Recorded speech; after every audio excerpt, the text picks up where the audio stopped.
Hello एमर्स, आज हम लोग कांटेक्ट और नॉन कांटेक्ट फोर्स को आगे की ओर अच्छे से समझेंगे। इससे पहले हम लोगों ने देखा था कि फोर्स की क्लासिफिकेशन, और ये देखा था कि फोर्स भैया दो तरीके की हो सकती है on the basis of apply. या तो वो कांटेक्ट होगी या तो नॉन कांटेक्ट होगी। दैट मीन्स अगर किसी बॉडी के अंदर कोनो चेंज आ रहा है, और चेंज तब आ रहा है जब उसको हम लोग छू रहे हैं, तो छूने पे जब चेंज आया जा रहा लेके आया जा रहा है, तो चेंज लाया जा रहा है, तो इसका मतलब फोर्स है। और छूने के कारण आ रहा है, इसलिए कांटेक्ट। बिना छुए उसके अंदर चेंज आ रहा है। कौन सा चेंज? वो 5 तरीके का जो चेंज है हम लोगों ने समझा हुआ है कि रेस्ट में है तो मोशन में जाएगा, मोशन में है तो रेस्ट में जाएगा, स्पीड स्लो या फास्ट होगी, फास्ट है तो स्लो होगी, डायरेक्शन में चेंज होगा, मैग्नीट्यूड और फिर क्या बोलते हैं शेप में चेंज आ रहा है। तो इन पांचों में से कोई भी चेंज आ रहा है और बिना छुए आ जा रहा है किसी के ऑब्जेक्ट में, किसी ऑब्जेक्ट में, तो नॉन कांटेक्ट फोर्स होगा। और अगर छूने के बाद उसमें चेंज आ रहा है तो दैट मीन्स ये कांटेक्ट फोर्स कहलाएगा। ठीक है, तो आई होप ये बात समझ में आ गई होगी। बिल्कुल सर, इसमें तो कोई दिक्कत है नहीं। अब कांटेक्ट फोर्स के अंदर हम लोगों ने कई सारे फोर्सेस की बातें की थी, मतलब कई सारे फोर्स आए थे, और उनके नाम क्यों हम लोग ऐसे लेते हैं, क्योंकि इसको हम लोग अप्लाई उस बेसिस पे करते हैं। ठीक है ना। सबसे पहला फोर्स था क्या? मस्कुलर फोर्स, यानी हिंदी में बोलेंगे मांसपेशीय फोर्स, मांसपेशीय बल। अब इसका मतलब क्या है? ऐसा बल जो हमारी मांसपेशियों द्वारा लगाया जाता है, यानी हमारी हाथ, हमारे शरीर के अंदर क्या है? मांसपेशियां हैं। इन मांसपेशियों की मदद से अगर हम बल लगा रहे हैं और किसी बॉडी या किसी ऑब्जेक्ट के अंदर वो चेंज लेके आ रहे हैं, तो ऐसे फोर्स को हम लोग क्या बोलेंगे? Muscular force. जैसे खुद देखो, ये बोर्ड है, व्हाइट बोर्ड, ये कैसा, किस पोजीशन में, किस स्टेट में है? रेस्ट में है। लेकिन ये रहा मेरा हाथ, ये मेरा हाथ इसके ऊपर जा रहा है और इसको ऐसे पकड़ के मूव करा रहा है। दैट मीन्स क्या हो रहा है? That is the change. और ये चेंज क्यों आया? तो चेंज आया, इसका मतलब कौन आया? फोर्स आया। और ये फोर्स कैसे आया? तो मेरी हाथों ने लगाया, और मेरी हाथों के अंदर क्या है? मांसपेशियां। तो इसका मतलब ये क्या हो गया? Muscular force. ठीक है, तो अब इसको मुझे डिफाइन करने की जरूरत नहीं पड़ेगी, यानी सिंपल एक लिविंग ऑर्गेनिज्म, एक जीव जो होता है, वो जिस आधार पे बल लगाता है, यानी जिस तरीके से बल लगाता है, उस लगभग कौन सा बल लगा रहा होता है? Muscular force. एक फुटबॉल रुका हुआ है, तो फुटबॉल रुका हुआ है और उसको चला देना है, तो किसकी जरूरत पड़ेगी? किक करेंगे, किक मतलब पैर से मारेंगे, तो पैर से मारेंगे तो पैर ने बल लगाया ना, तभी तो बॉडी के अंदर चेंज आया है।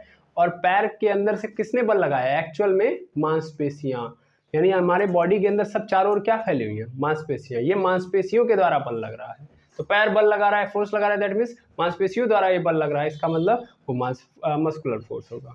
ठीक है, फिर ऐसे ही फुटबॉल आ रहा है इस डायरेक्शन में, हमको मारना है इस डायरेक्शन में, मतलब इधर से आ रहा है और हमको इधर करना है, तो हम क्या करेंगे? किक मारेंगे ना इस डायरेक्शन में। क्या किया? डायरेक्शन में चेंज लाया कि नहीं लाया? डायरेक्शन में चेंज, दैट मीन्स फोर्स। ये फोर्स किसके कारण लगा है? पैर के कारण। पैर के अंदर क्या है? मांसपेशियां, तो मांसपेशियों ने बल लगाया, यानी मस्कुलर फोर्स। तो ऐसे बहुत सारे एग्जांपल हैं जिनके द्वारा आप देख सकते हो कि मस्कुलर फोर्स क्या होता है। तो ऐसे फोर्सेस जो बॉडी के मसल्स के थ्रू लगते हैं, that force is called muscular force. लिख देते हैं इसको। ऐसा बल जो जीवों के शरीर की मांसपेशियों द्वारा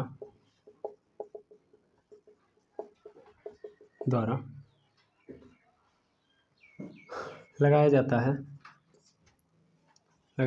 है तथा वस्तु की स्थिति में परिवर्तन लाया जाता है। तो ऐसे बल को क्या बोलते हैं? तो ऐसे बल को मांसपेशीय बल कहते हैं। ठीक है, यस सर, कहते हैं। ठीक है, इसी को इंग्लिश में अगर लिखना हो तो कैसे लिखेंगे? Simple, that force which is act by R, simple क्या बोल सकते हैं यहाँ पे? आप बोल सकते हो कि शरीर के द्वारा लगाया जाता बाई, या सिंपल लिखो ना, विच इज एक्ट बाई मस्कुलर, या मसल, सिंपल लिखो मसल्स। ठीक है, तो मसल्स के द्वारा जो फोर्स लगाया जाता है that force is called muscular force. ठीक है, सिंपल, क्लियर है। आई होप ये समझ में आ गया होगा मस्कुलर फोर्स, तो इसको आपको समझने की ज़्यादा ज़रूरत है नहीं। अब मस्कुलर फोर्स के बाद अगर हम सेकंड पोर्शन पे जाते हैं, यानी सिंपल इस फोर्स में आपको यही याद रखना कि जो हम लगाते हैं फोर्स वो ऑलरेडी कौन सा फोर्स होता है, हमेशा मस्कुलर फोर्स होता है। अब दूसरे टाइप का जो फोर्स आता है हमारे पास, कौन सा फोर्स है वो, दूसरे टाइप का जो फोर्स है वो है फ्रिक्शन फोर्स। फ्रिक्शन फोर्स, अच्छा इन सब में आपको ये समझना पड़ेगा कि इन सब में आपको टच करना पड़ेगा ऑब्जेक्ट में, ऑब्जेक्ट को, तभी जाके क्या हो जाएगा, चेंज आएगा। तो friction force, friction force Hindi में क्या बोलते हैं, घर्षण बल। घर्षण बल का मतलब ये सरफेस टू सरफेस लगने वाला है, surface to surface, surface to surface, यानी सरफेस से सरफेस, यानी सरफेस का मतलब सतह से सतह, सतह के बीच में, ठीक है ना, बीच में लगने वाला बल, लगने वाला बल है ये, सिंपल। सतह से सतह, सतह क्या होती है सर, कोई भी ऑब्जेक्ट है तो उस ऑब्जेक्ट का जो आप ऊपरी लेयर देखते हो, सबसे ऊपरी अपर मोस्ट लेयर जो होती है वो क्या कहलाती है, उसकी सरफेस कहलाती है। जैसे अगर मैं एक कॉपी देखूं तो ये कॉपी अगर आपको दिख रहा होगा तो इस कॉपी को अगर आप देखोगे तो ये क्या है, इसकी ये सबसे ऊपरी वाली लेयर यही है ना, ये क्या इसकी कहलाएगी, सरफेस कहलाएगी। दीवार है ये, सॉरी ये बोर्ड है, बोर्ड के ऊपर ये वाली पोर्शन इसकी क्या कहलाएगी, अपर मोस्ट लेयर, क्या कहलाएगी, इसकी सरफेस। अब देखो फ्रिक्शन फोर्स को समझना, फ्रिक्शन फोर्स कब वर्क करता है, friction force is nothing but it is a interlocking force. Sir नहीं समझे, अभी हमको नहीं समझ में आ रहा है सर, आप फ्रिक्शन फोर्स बता दिए कि हाँ सतह से सतह के बीच में लगेगा, लेकिन क्या है ये, जैसे मान लो ये एक सतह है, व्हाइट बोर्ड में एक सतह है, ये मेरा हाथ है, ये मेरे हाथ का सरफेस है ना, ये मेरे हाथ का सरफेस है। अब ये दोनों सरफेस जब आपस में रुक के मतलब टकराएंगे, अब एक सरफेस यानी ये मेरा हाथ चाहता है इस डायरेक्शन में मोशन करना, तो ये मोशन करेगा बिल्कुल, तो ये आगे की ओर मोशन करेगा, लेकिन जो इसके नीचे वाली सरफेस यानी जिस सरफेस से ये टकराया है या जिस सरफेस से ये जुड़ा हुआ है, वो सरफेस इसके मोशन को क्या करेगी, अपोज करेगी। क्यों, इसका रीजन समझिएगा। देखिए कैसे लगता है, देखिए ये वाली सरफेस है, ये व्हाइट बोर्ड की सरफेस, तो व्हाइट बोर्ड की सरफेस में आप सबको पता होगा हल्का सा रफनेस होगा। रफनेस का मतलब ये कहीं ना कहीं ऐसा होगा कि इसके अंदर उबड़ खाबड़ वाला ऑप्शन होगा। उबड़ खाबड़ बोलते हो ना, जैसे ऐसे एकदम ये तो प्लेन हो गया, एकदम प्लेन है, और हल्का सा ऐसे उठाओ चढ़ाओ गिराओ ऐसे हो, तब फिर क्या होगा, इसको हम लोग बोलते हैं उबड़ खाबड़। रास्ते ऐसे भी तो होते हैं। अब आपको भी पता है कि उबड़ खाबड़ रास्तों पे आपको चलना इजी नहीं है, बार बार क्या होगा, आप कभी फास्ट चलोगे कभी स्लो, ऐसा होगा कि नहीं होगा। सेम टू सेम होता है यहाँ पे। देखिए एक सरफेस को आप जब माइनर लेवल पे, माइक्रोस्कोपिक लेवल पे देखोगे तो एकदम प्लेन नहीं होती है वो सरफेस, उसके बीच में कहीं ना कहीं हल्की हल्की क्या होती है, रफनेस होती है। ठीक है, अच्छा तो मान लो ये व्हाइट बोर्ड वाली है, व्हाइट बोर्ड की सरफेस मैंने देखी, व्हाइट बोर्ड की सरफेस में हल्की सी क्या है, रफनेस है, और रफनेस के कारण इस तरीके का पैटर्न बन रहा है। अब मेरा हाथ है, तो क्या मेरा हाथ भी एकदम प्लेन है, नहीं है, इसके अंदर भी क्या है, कोई ना कोई रफनेस है। तो मेरे हाथ का रफनेस देखो, वो भी कुछ ऐसा माइनर लेवल पे देखोगे तो ऐसे ही नजर आएगा, ये मेरे हैंड का सरफेस है। अब मान लो जब मैं इसको इस पर रख रहा हूँ, अब मैं इसको क्या कर रहा हूँ, इसके ऊपर ऐसे रख रहा हूँ, तो अब मैं थोड़ा सा बड़े लेवल पे, ये तो माइक्रोस्कोपिक लेवल पे देखा, और थोड़ा सा और माइक्रोस्कोपिक लेवल पे देखता हूँ, यानी और थोड़ा सा जूम करके देखूँ, तो ये वाली हमको ऐसे नजर आएगी, आया ना, ऐसे नजर आएगी व्हाइट बोर्ड वाली। और ये दूसरी वाली जब हैंड वाली है, वो भी क्या होगी, इसके मतलब इसके ऊपर रख रहे हो तो इसके ऊपर रखोगे तो क्या होगा, वो इसके अंदर क्या हो जाएगा, इंटरलॉक हो जाएगा। क्या हो जाएगा ऐसे, वो इसके अंदर इसे इंटरलॉकिंग का सिस्टम बनाना होगा। जब मैं एक सरफेस के ऊपर दूसरी सरफेस को रखूंगा तो एक सरफेस के अंदर जितना रफनेस है और दूसरी सरफेस जिसको आपने उसके ऊपर रखा है उसकी जो रफनेस है, ठीक है, वो दोनों आपस में क्या हो जाएंगी, जुड़ जाएंगी, इंटरलॉक हो जाएंगी। क्या हो जाएंगी, इंटरलॉकिंग पैटर्न बनाएंगी। अच्छे समझना, इंटरलॉकिंग पैटर्न बनाएंगे। अब जब इंटरलॉकिंग पैटर्न बना ली बाबू तो ये कनेक्ट हो गए। अब मेरा हाथ चलना चाह रहा है, यानी ये ऊपर वाली सरफेस आगे जाना चाह रही है, तो क्या आगे वाली आगे जाना चाहेगी तो जाने देगा नहीं, हमेशा क्या करेगा, वो अपोज करेगा, हमेशा चाहेगा कि वो रोक के रखे।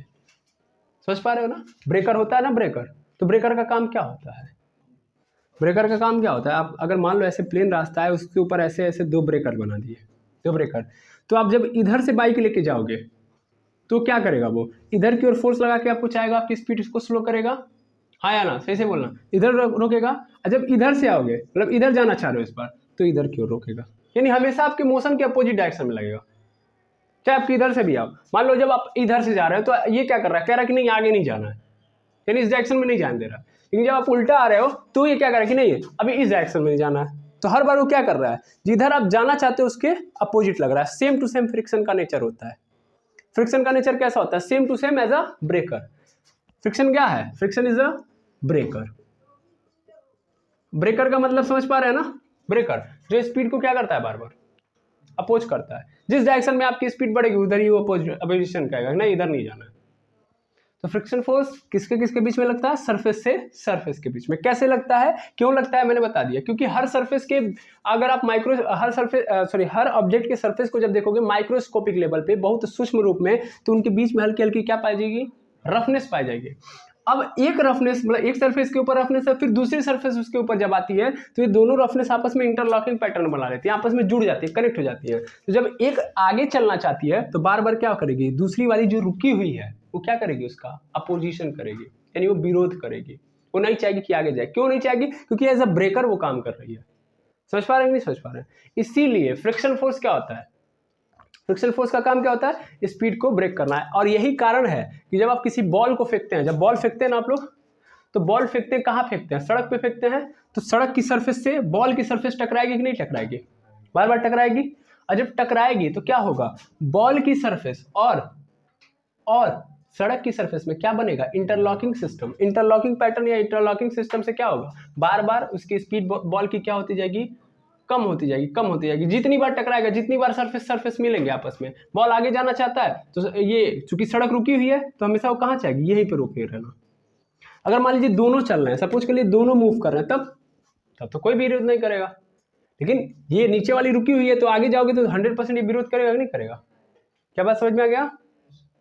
ये है फ्रिक्शन फोर्स भैया, यही है फ्रिक्शन फोर्स। इस इंटरलॉकिंग की वजह से फ्रिक्शन फोर्स का नेचर कैसा होता है, always opposite to motion, always opposite to motion. ठीक है या ना, कोई दिक्कत, इतने समझ में आ जानी चाहिए। तो फ्रिक्शन फोर्स आपको कोई भी पूछेगा आप तुरंत बताओ, मैंने डीपली आपको एक्सप्लेन कर दिया। अभी आपको आगे जाके पढ़ना भी है, ना आप समझ लीजिएगा। फ्रिक्शन फोर्स किससे, सरफेस से सरफेस के बीच में लगती है। एक सरफेस जब दूसरे सरफेस के ऊपर मोशन कर रहा होगा तो क्या लगेगा, फ्रिक्शन फोर्स। अगर आप एक क्वेश्चन ये पूछा गया कि मान लीजिए एक सरफेस दूसरे सरफेस के ऊपर रखा गया है, जैसे मान लीजिए ये एक सरफेस है और इस सरफेस के ऊपर मैंने मार्कर रख दिया, क्या इस मार्कर के ऊपर फ्रिक्शन फोर्स लग रहा है, नहीं, कोई फोर्स नहीं लग रहा है। What is the means of force, force means change. ये रेस्ट में है, ये भी रेस्ट में है, कोई चेंज आ रहा है, नहीं।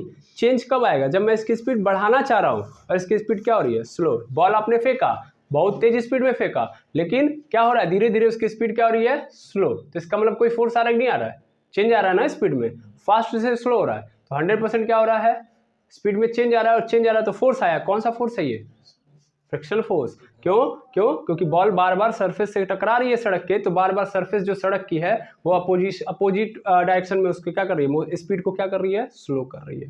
ठीक है, बॉल इधर जाना चाहती है तो फोर्स इधर लग रहा है, तो इसीलिए डायरेक्शन चेंज इधर कर रहा है, यानी हमेशा इधर करने के लिए प्रयास में वो स्पीड को क्या कर दे रहा है, चेंज।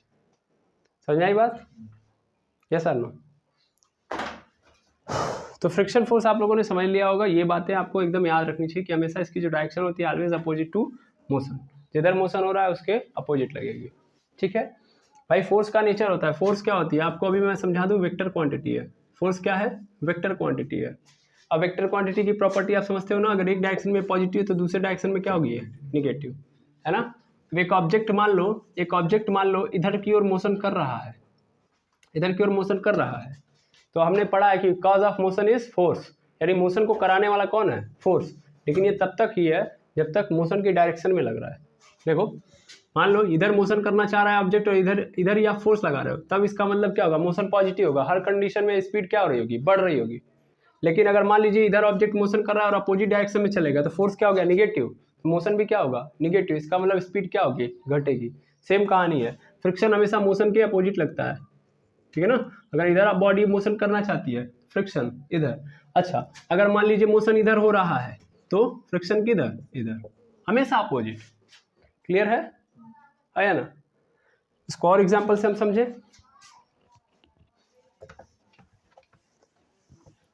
इसको और एग्जांपल से मान लीजिए एक इंक्लाइंड प्लेन ले रहा हूं मैं, एक इंक्लाइंड प्लेन ऐसे मैंने ले लिया जो हॉरिजॉन्टल से थीटा एंगल पे है, ये रहा हॉरिजॉन्टल, इससे थोड़ा सा उठी हुई एंगल है, ठीक है ना।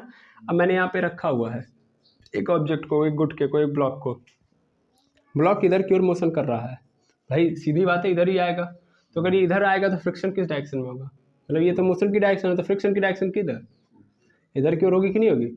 ये जो सरफेस है किसकी, इंक्लाइंड प्लेन की, प्लेन की जो सरफेस है किस डायरेक्शन में लगाएगी, इधर। क्यों, क्यों, क्योंकि ब्लॉक इसके ऊपर रखा गया है ना। मैंने दूसरा एग्जांपल लिया, दूसरा एग्जांपल, ये रहा इंक्लाइंड प्लेन, ये यहाँ पे है, और ये रहा बॉक्स, ये बॉक्स है, इस बॉक्स को ऐसे स्ट्रिंग में बांध दिया गया है, ठीक है, स्ट्रिंग में बांध दिया गया है। ये बॉक्स इधर की ओर मोशन कर रहा है इस डायरेक्शन में, यानी इधर जा रहा है, फ्रिक्शन किधर लगेगी, इसके अपोजिट डायरेक्शन में फ्रिक्शन लगेगी, कभी नहीं।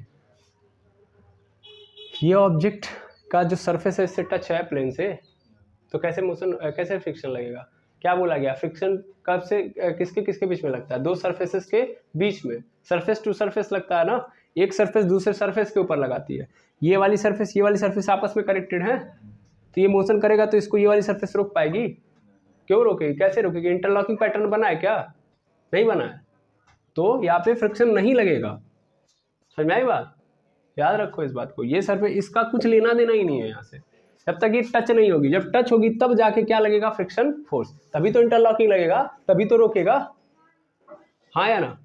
भाई तुम सड़क पे चल रहे हो तभी तो ब्रेकर आएगा, सड़क पे नहीं चल रहे हो, हवा में चल रहे हो, ब्रेकर आएगा कोई, अब एरोप्लेन चलता है तो ब्रेकर आता है कोई, नहीं ना, समझ में आया ना, ये बात याद रखना, ये सरफेस और सरफेस के बीच में लगने वाला फोर्स है, फ्रिक्शन फोर्स के बारे में और लिख दे रहा हूं, सरफेस से सरफेस के बीच लगने वाला है,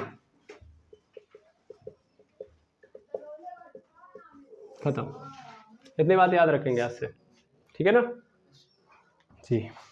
तो फ्रिक्शन फोर्स आप लोगों ने समझ लिया, इसमें भी हमने क्या देखा कि जब तक दोनों आपस में टच नहीं करेंगे नहीं होगा, चेंज नहीं आएगा, चेंज कैसे आ रहा है समझ में आ रहा है ना, एक ऑब्जेक्ट जब मोशन कर रहा है, जैसे अभी मैंने एग्जांपल ले लिया, स्पीड किसकी, बॉल की, क्या हो रही है, डिक्रीज, जब वो चल रही है, अगर फ्रिक्शन फोर्स नहीं लगता, एकदम स्मूथ सरफेस होता तो फिर फ्रिक्शन फोर्स लगता ही नहीं, फ्रिक्शन फोर्स नहीं लगता तो बॉल की स्पीड कभी कम ही नहीं होती, तो एक बॉल जब आप चला फेंक रहे हो तो जीवन भर वो दौड़ते रहती, जीवन भर वो मोशन करते रहती, कभी रुकती ही नहीं, क्योंकि रोकने वाला कोई फोर्स है ही नहीं, और रोक कौन रहा है, फ्रिक्शन। तो सर ठीक है, हमारी सड़क पे फेंके तो फ्रिक्शन फोर्स है, हवा में फेंके तब, हवा में फेंके तो ग्रेविटी नीचे खींच रही है, पहली बात, दूसरी बात, और हवा का जो ड्रैग है, हवा भी तो चारों ओर फैली है, वो हवा भी क्या करेगी, फ्रिक्शन में ऐड करेगी, हवा के सरफेस से टकराएगा कि नहीं, बॉल टकराएगा।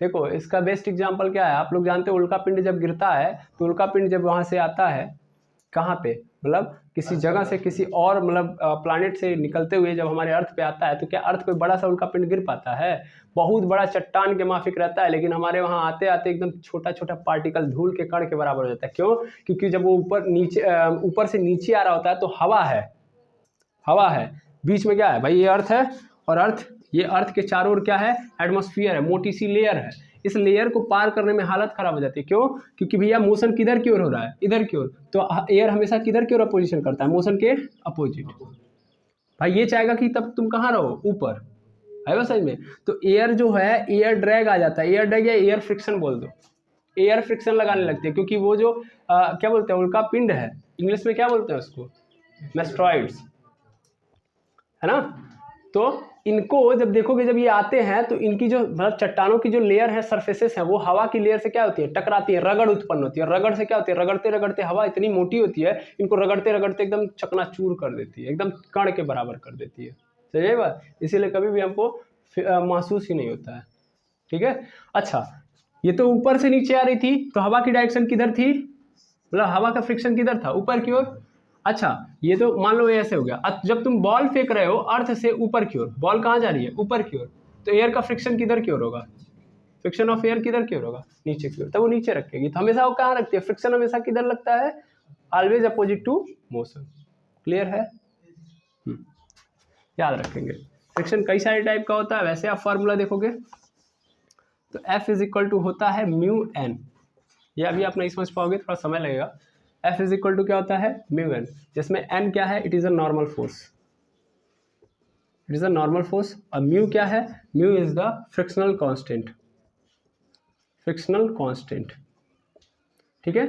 ये फ्रिक्शनल कांस्टेंट किसके ऊपर डिपेंड करता है भैया, ये फ्रिक्शनल कांस्टेंट डिपेंड करता है सरफेस के ऊपर, जैसी सरफेस वैसा म्यू का मान।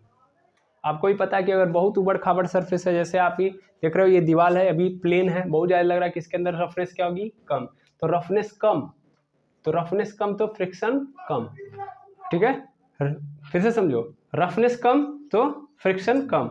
मान लो इस पर अगर किसी चीज़ को चलाना है, जैसे मेरा हाथ आराम से स्मूथली चला जा रहा है, जैसे ये बोर्ड ही देखो यहीं पे तुमको दिखाई दे रहा होगा, तो ये बोर्ड पे चूंकि स्मूथ है तो आराम से मेरा ऊपर चला जा रहा है।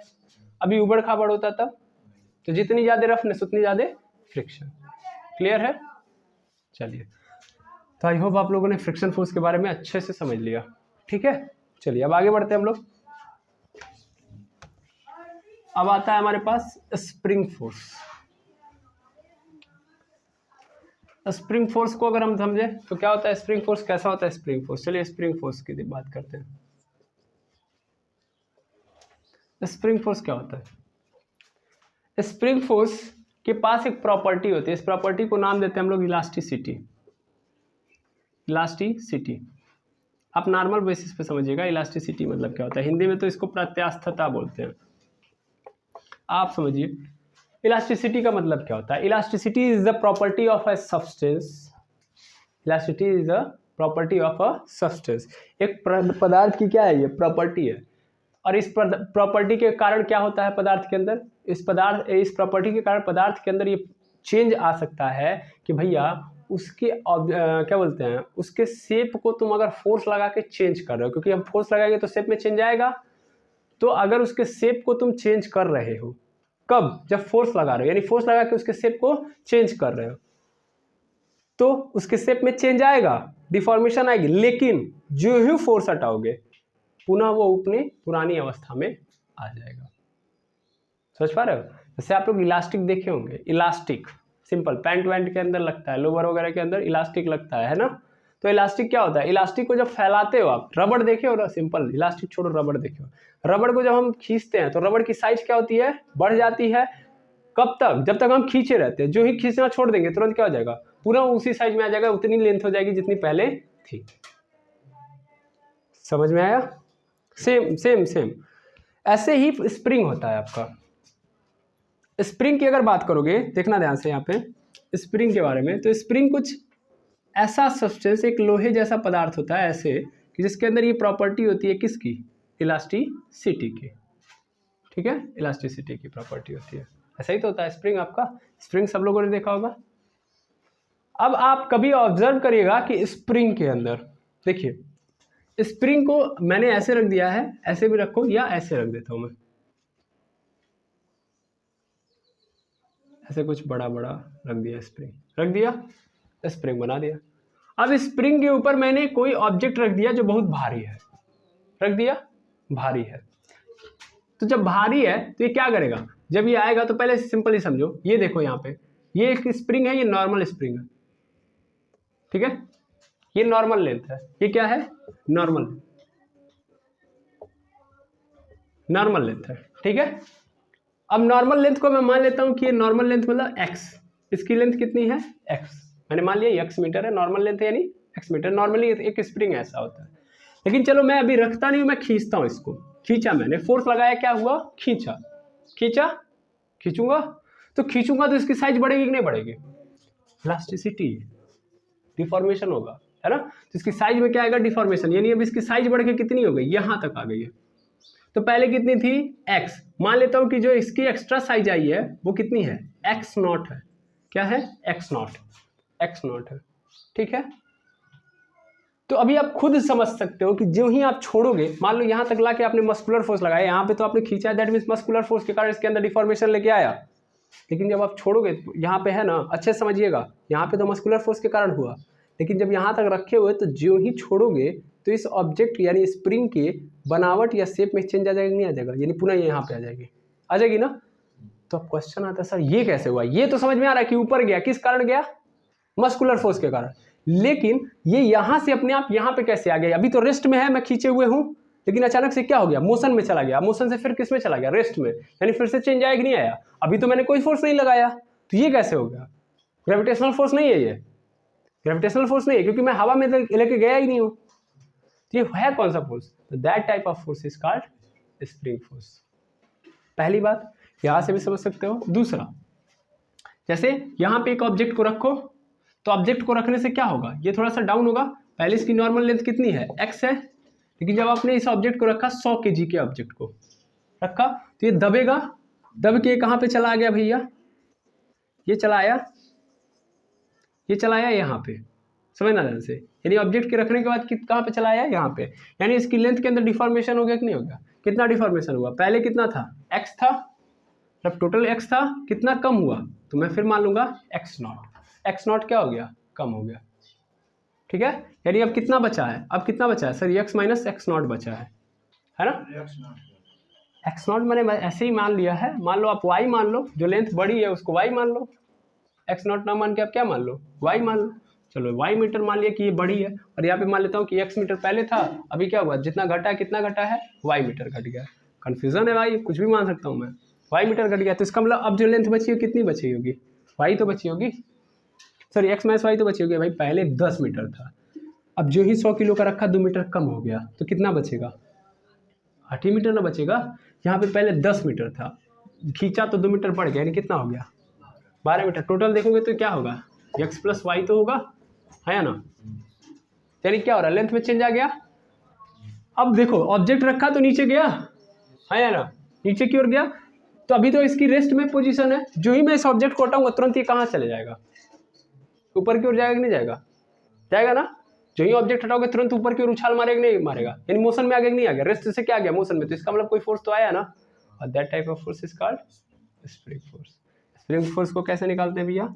यानी स्प्रिंग फोर्स अगर हम निकालेंगे तो वो होता है कि वही चीज़ x माइनस x0, जिसको मैंने बोला अभी, या SF। ये स्प्रिंग फोर्स है, SF का मतलब कुछ और मत समझ लेना, ठीक है? तो स्प्रिंग फोर्स, अभी SF का मतलब मैं लिख रहा हूँ तो इंजीनियरिंग वाले शियर फोर्स भी समझ लेंगे, यहाँ पे कोई इंजीनियरिंग वाला नहीं है, टेंशन मत लो। कि x माइनस वाई, ठीक है? x माइनस वाई, x0 की जगह पे मैंने y लिया है ना, ठीक है? अब इसमें मैं लिख सकता हूँ कि क्या है आपका?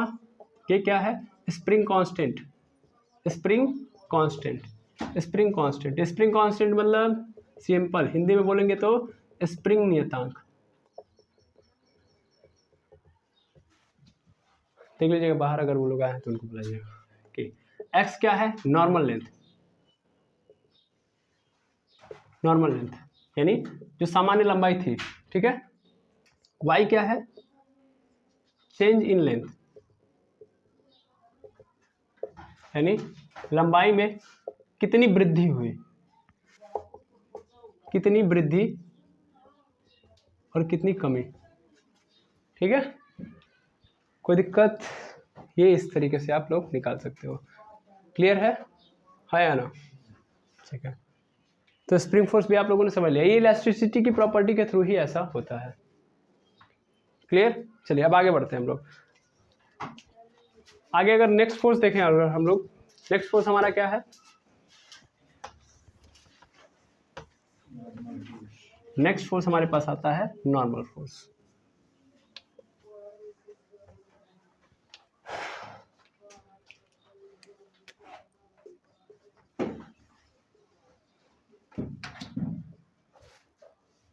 नॉर्मल फोर्स, ठीक है ना? इसको बोलते हैं हम लोग लंबवत बल। लंबवत बल क्या होता है? सिंपल समझा जाए तो क्या होता है? देखिए एक सरफेस है, एक सरफेस है, कोई सरफेस है, ये भी सरफेस से सरफेस पे ही लगने वाला बल है। यहाँ पे दोनों का कंडीशन है। पहले वाले में जब फ्रिक्शन हम लोगों ने देखा तो फ्रिक्शन में तब आता है फ्रिक्शन फोर्स जब मोशन होता है। यहाँ पे मोशन से लेना देना नहीं है, यहाँ पे मतलब किससे है कि एक सरफेस के ऊपर अगर दूसरा कोई ऑब्जेक्ट रखा हुआ है तो इसका मतलब तब ये फोर्स लगेगा। रख दिए, टच हो गया, दैट मीन्स नॉर्मल फोर्स लग गया। यानी एक सरफेस के ऊपर दूसरा कोई सरफेस रखा होगा then that force is come. Okay, जैसे ये सरफेस है, इस सरफेस के ऊपर मैंने एक ऑब्जेक्ट को रख दिया, इस ऑब्जेक्ट का मास मान लेता हूँ कितना है? m है। कितना है? m, ठीक है? तो अगर m है इसका मास, तो ये क्या करेगा, सिंपली समझना क्या होता है यार, ये ऑब्जेक्ट m मास का है तो क्या करेगा, ये अपने मास के कारण इतना ज़्यादा उसको दबाएगा कि नहीं दबाएगा, नहीं समझ में आ रहा। एग्जाम्पल समझिएगा। मान लीजिए आप कहीं पे बैठे हैं, जैसे आप सोफा है, सोफे पे बैठते हैं, सोफा वगैरह है, तो सोफे पे आप ऑब्जर्व कर पाओगे इस चीज़ को। जब सोफा देखोगे आप, तो सोफे के ऊपर जब बैठते हो, तो जब बैठते हो तो क्या होता है, कुछ पोर्शन उसका नीचे की ओर डाउन हो जाता है, नहीं हो जाता है, दब जाता है ना। Why? Because of your weight, आपका जो भार है उसके कारण वो दब जाता है ना। सेम टू सेम, इसका मतलब यहाँ से ये समझना पड़ेगा, अगर इस चीज़ को आप समझो तो इसका मतलब जब कोई ऑब्जेक्ट किसी के ऊपर रखा है, यानी आप किसी के ऊपर बैठ रहे हो, तो इसका मतलब नीचे वाले सरफेस को आप दबा रहे हो, फोर्स लगा रहे हो, हाँ या ना। अब वो बेचारा सरफेस ये देखेगा कि यार ये मुझे फोर्स दबा के ये क्या कर देगा, नीचे यानी मेरी स्थिति में क्या लगा देगा, चेंज, बल लग जा रहा है ना, आपके बल के कारण, आपके दबाव के कारण उसके ऊपर एक बल लग जा रहा है, जिसके कारण वो चेंज आ रहा है। अब वो अपनी चेंज को बचाने के लिए, अगर वो अपनी स्थिति में बने रहना चाहता है, ये सरफेस यहाँ पे रहना चाहेगा, क्योंकि सरफेस हमेशा अपनी स्थिति में चेंज नहीं लाएगा। हम लोग पढ़ेंगे न्यूटन का थर्ड लॉ, वहाँ पे हम लोग समझेंगे कि एक ऑब्जेक्ट है, तो एक ऑब्जेक्ट के ऊपर जब कोई फोर्स लगाता है तो वो ऑब्जेक्ट भी उसके ऊपर उतना ही फोर्स लगाता है। समझ पा रहे हैं?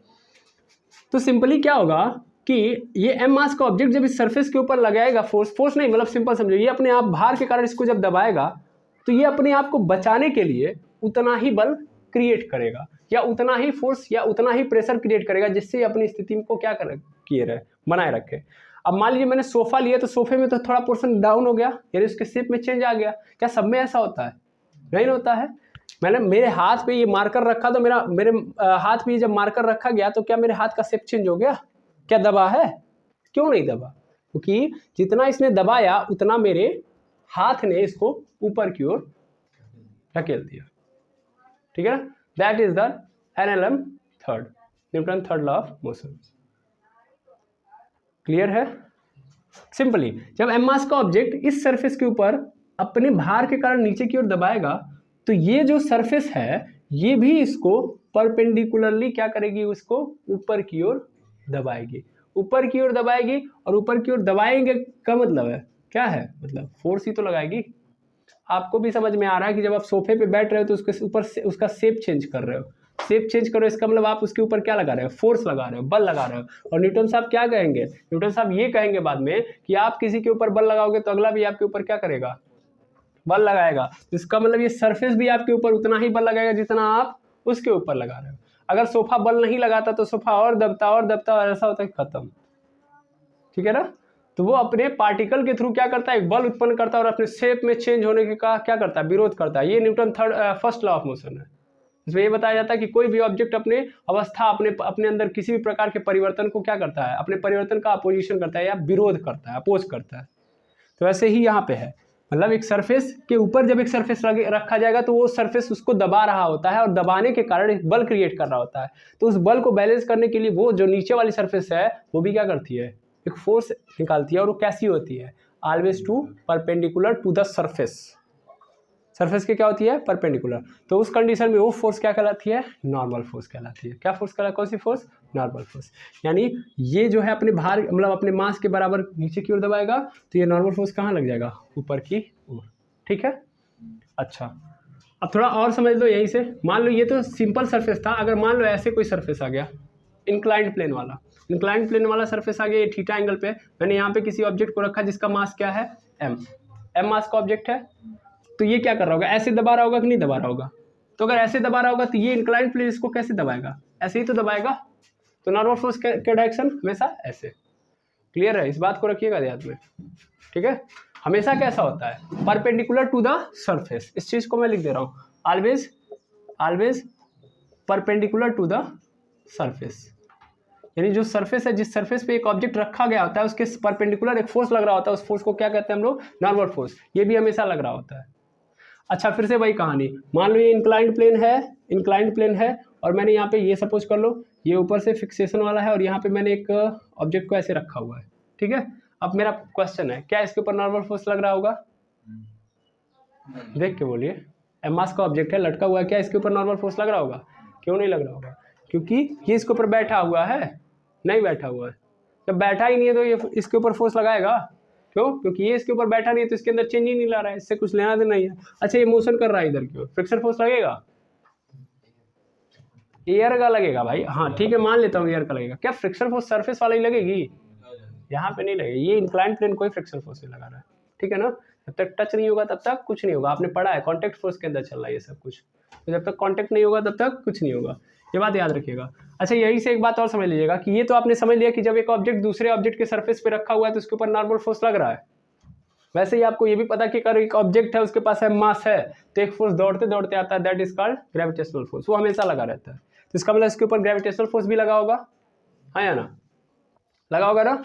अब क्वेश्चन है कि सर ग्रेविटेशनल फोर्स कैसे लगा होगा, तो वो ऑलवेज टू द सेंटर, तो यहाँ पे ये भी लग रहा होगा और वो हमेशा कैसे लगेगा, सेंटर की ओर। तो देखो ये mg की डायरेक्शन है, ये रहा mg हमेशा कैसे होता है, सेंटर की ओर, और नॉर्मल हमेशा परपेंडिकुलर की ओर। मैं यहाँ पे लिख सकता हूँ mg, या मैं ऐसे बोलता हूँ, अभी आप कंफ्यूज हो जाओगे, ग्रेविटेशनल फोर्स है ये। कौन सी फोर्स है, ग्रेविटेशनल फोर्स। ये आगे आपको बहुत अच्छे से मिलेगा पढ़ने के लिए। ग्रेविटेशनल फोर्स यानी गुरुत्वाकर्षण बल, ये हमेशा क्या होता है, always to the centre, always to the centre. और ये क्या होता है, ये क्या होता है, always to the perpendicular to the surface, या always perpendicular to the surface. तो नॉर्मल फोर्स समझ में आ गया।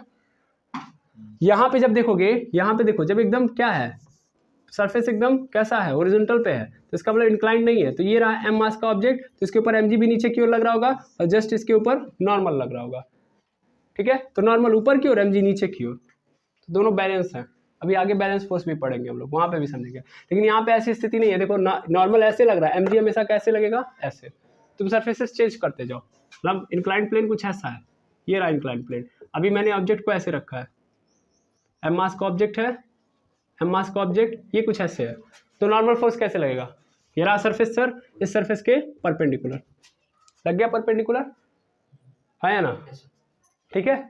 अच्छा परपेंडिकुलर कैसे हो रहा है ये भी तो समझो, ये रहा सेंटर इसका और यहाँ से ऐसे लाइन, यही तो है इसका भाई, इसका ऐसे निकालोगे तो ऐसे होगा और यहाँ से परपेंडिकुलर, ठीक है। लेकिन ग्रेविटेशनल फोर्स कैसे लगेगा, हमेशा नीचे, नीचे मतलब सेंटर की ओर, तो ये रहा mg यानी ग्रेविटेशनल फोर्स नीचे की ओर ऐसे लगेगा, ये ग्रेविटेशनल फोर्स है। ये कौन सा फोर्स है, नॉर्मल फोर्स। यहाँ पे बैलेंस कर दे रहा है, ये नॉर्मल ग्रेविटेशनल फोर्स को क्या कर दे रहा है, बैलेंस कर दे रहा है। जितना नॉर्मल उतना ग्रेविटेशनल, कोई दिक्कत नहीं है, ना ऊपर जाएगा ऑब्जेक्ट ना नीचे आएगा। लेकिन यहाँ पे नहीं है, देखो ये इधर जा रहा है कि इधर जा रहा है, तो यहाँ पे चीजें चेंज होगी, ठीक है। तो ये हम बाद में समझेंगे, फिलहाल में हमने समझ लिया कि नॉर्मल फोर्स कैसे लगता है, always perpendicular to the surface, और gravitational force always to the centre, towards the centre, sorry, ठीक है ना, टूवर्ड्स द सेंटर। क्लियर है। इस दोनों इन कंडीशंस में नॉर्मल फोर्स के लिए कंडीशन क्या होनी चाहिए कि हमेशा टच होना चाहिए, ठीक है। क्लियर। तो हम लोगों ने टोटल कांटेक्ट फोर्स पढ़ लिया, टोटल पढ़ लिए। कोई जो कल लिखवाया गया था वो बचा तो नहीं ना है, टेंशन फोर्स। अच्छा तो टेंशन फोर्स हम लोग नेक्स्ट वीडियो में देख लेंगे और उसके बाद नॉन कांटेक्ट फोर्स भी देख लिया जाएगा, ठीक है। तो आज के लिए इतना ही, मिलते हैं नेक्स्ट वीडियो में। Thank you very much एमर्स।